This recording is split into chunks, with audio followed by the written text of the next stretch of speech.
नमस्कार दोस्तों, civil exam study में आप सभी का स्वागत है। तो दोस्तों आज होगी कौन सी 2 मई हो गई है और 2 मई से करंट अफेयर्स की कुछ महत्वपूर्ण टॉपिक्स होगी जो कि यूपीएससी के प्लस ऑल स्टेट एग्जाम्स के प्रारंभिक परीक्षा के लिए बहुत उपयोगी हो सकती हैं। और डेली करंट अफेयर्स की वीडियो अपलोड की जाती है, तो जो लोग पिछली वीडियो नहीं देखेंगे तो सर्च करके देख सकते हैं। और सिविल एग्जाम स्टडी के साथ बने रहेंगे कि चैनल को जो सब्सक्राइब करें, वीडियो अच्छी लगी तो लाइक करें, सब्सक्राइब करें और दोस्तों में शेयर करें। तो चलिए देखते हैं 2 मई के करंट अफेयर्स के टॉपिक्स को। तो देखते हैं पहली टॉपिक क्या दी है। तो देखते हैं कि लायंस क्लब इंटरनेशनल, ठीक है, लायंस क्लब इंटरनेशनल। तो देखते हैं कि केंद्रीय स्वास्थ्य एवं परिवार कल्याण मंत्री यानी ministry of health and family welfare ने 29 अप्रैल 2020 को वीडियो कॉन्फ्रेंस के माध्यम से देश में मौजूद लायंस क्लब इंटरनेशनल के सदस्यों के साथ संवाद किया। क्या थी इसकी मुख्य बिंदु? तो इस अवसर पर केंद्रीय स्वास्थ्य परिवार कल्याण मंत्री ने कोविड-19 के खिलाफ लड़ाई में लायंस क्लब के सदस्यों सदस्यों विशेष रूप से पीएम केयर्स अंशदान अस्पतालों के लिए जो है उपकरण, सैनिटाइजर्स, खाद्य पदार्थों, पीपी किट और N95 मास्कों आदि के माध्यम से सराहनीय योगदान देने के लिए आभार प्रकट किया।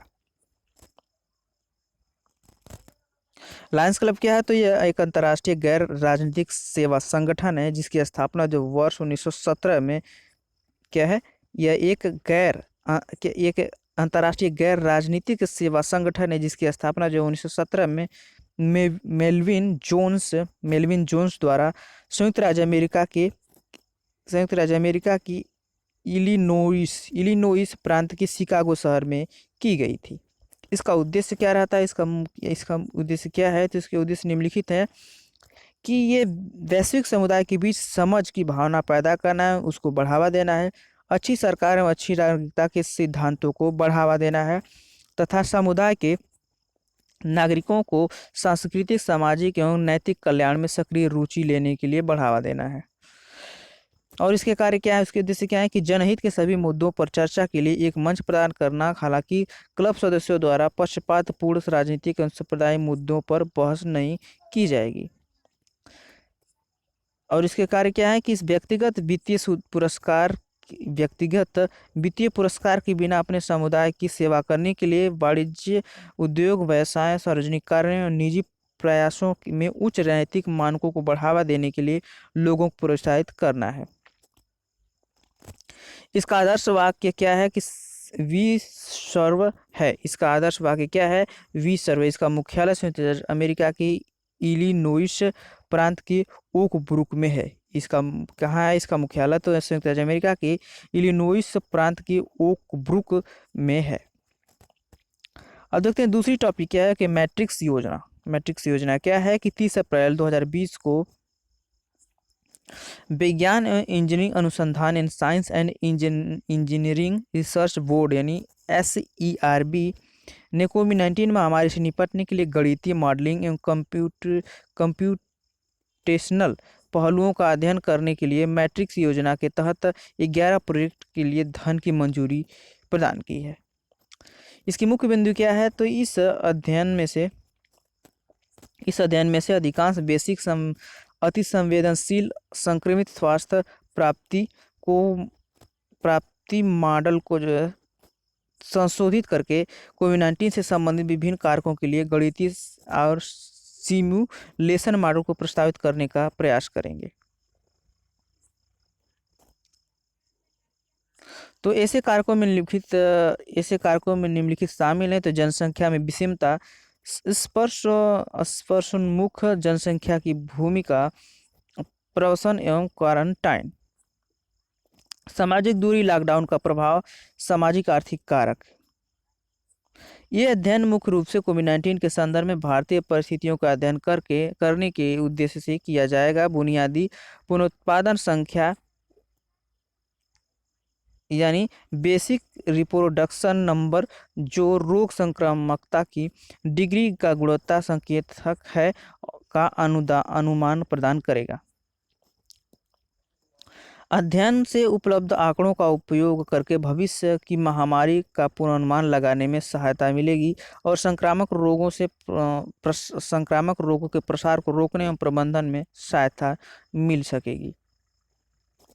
मैट्रिक्स योजना तो भारत सरकार क्या है, तो भारत सरकार के विज्ञान इंजीनियरिंग अनुसंधान बोर्ड यानी science and engineering research board यानी SERB द्वारा वर्ष 2017 में मैट्रिक्स योजना की शुरुआत की गई थी। मैट्रिक्स योजना की शुरुआत कब की गई थी? तो 2017 में। इसका उद्देश्य क्या होता है? तो इस योजना का उद्देश्य गणितीय विज्ञान में अच्छी साख वाले सक्रिय योजनाकर्ताओं को निश्चित अनुदान सहायता प्रदान करना है। इसका मुख्य उद्देश्य। अन्य बिंदु इसके क्या है मुख्य? तो मैट्रिक्स योजना पूर्ण रूप क्या है? इसका पूर्ण रूप क्या है? तो mathematical research impact centric support scheme है। ठीक है, नोट इसका कि देखते हैं इसमें क्या है कि विज्ञान एवं इंजीनियरिंग अनुसंधान बोर्ड यानी SERB भारत सरकार के विज्ञान एवं प्रौद्योगिकी विभाग यानी department of science and technology DST के तहत संविधिक निकाय है। क्या एक संविधिक निकाय है। तीसरी टॉपिक है कि जन औषधि सुगम। ठीक है, जन औषधि सुगम तो क्या है? जन औषधि सुगम देखते हैं कि कोविड-19 के मद्देनजर राष्ट्रव्यापी लॉकडाउन के कारण जन औषधि सुगम मोबाइल ऐप नागरिकों को अपने निकटतम प्रधानमंत्री भारतीय जन औषधि केंद्र यानी PMBJAK का पता लगाने और सस्ती जेनेरिक दवा की उपलब्धता में सहायक बन रहा है। इसकी मुख्य बिंदु क्या है? तो लगभग 3,50,000 से अधिक लोग इसके द्वारा प्रदान किए गए लाभों को प्राप्त करने के लिए जन औषधि सुगम मोबाइल ऐप का उपयोग कर रहे हैं। कितना? 3,25,000 लोग से अधिक लोग क्या हैं इसके द्वारा प्रदान किए गए लाभों को प्राप्त करने के लिए जन औषधि सुगम मोबाइल ऐप का उपयोग कर रहे हैं।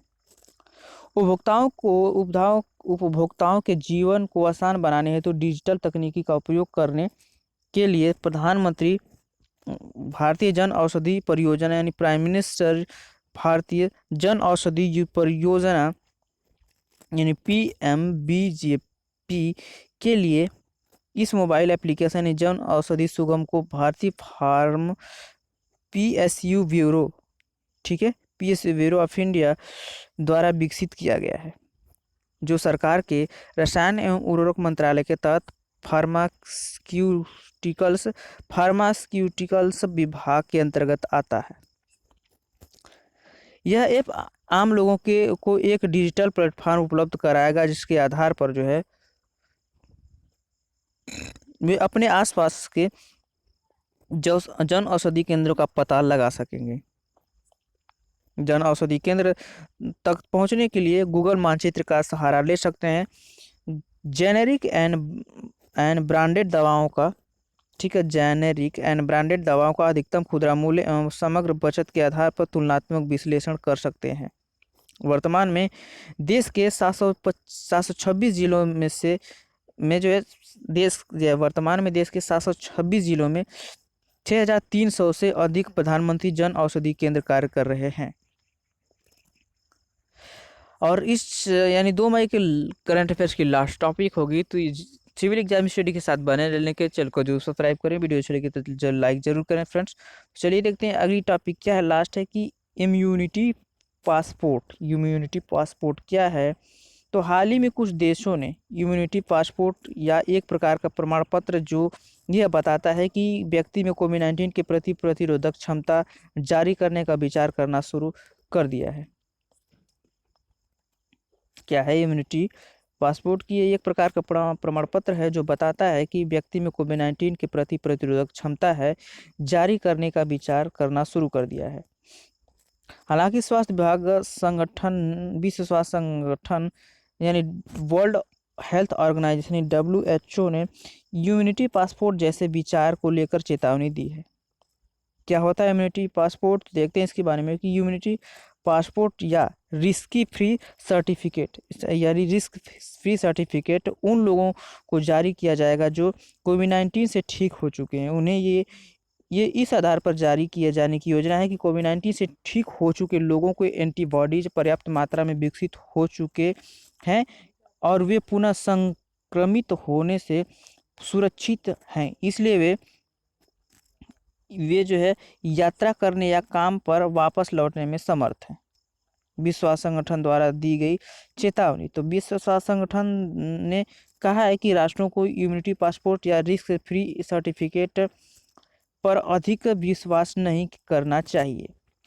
ये है WHO की चेतावनी। विश्व स्वास्थ्य संगठन ने कहा है कि इस बात का कोई सबूत नहीं मिलता है कि जिन लोगों को जो है संक्रमण से ठीक होने के बाद एंटीबॉडी विकसित हो जाए, उन्हें दोबारा संक्रमण नहीं होगा और वे कोविड-19 से सुरक्षित हैं। इम्यूनिटी पासपोर्ट की आवश्यकता क्यों पड़ी? तो इसकी आवश्यकता पड़ी थी कि कोविड-19 के कारण वैश्विक अर्थव्यवस्था नकारात्मक रूप से प्रभावित हो रही है। क्या हो रही है? वैश्विक अर्थव्यवस्था जो है नकारात्मक रूप से प्रभावित हो रही है। लॉकडाउन के कारण आर्थिक गतिविधियां बाधित होने से कई राष्ट्रों की आर्थिक वृद्धि दर निगेटिव जोन में आने की संभावना जताई जा रही है।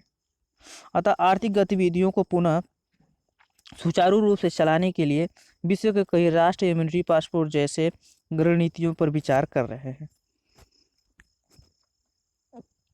तो फ्रेंड्स, अभी हम लोग देख रहे थे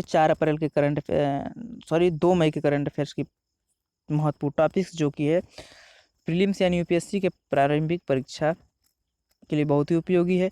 तो और भी वीडियो देखने के लिए सिविल एग्जामिनेशन के साथ जरूर बने रहें। तो चलिए फिर मिलते हैं अगले वीडियो, तब तक के लिए धन्यवाद, नमस्कार, गुड बाय।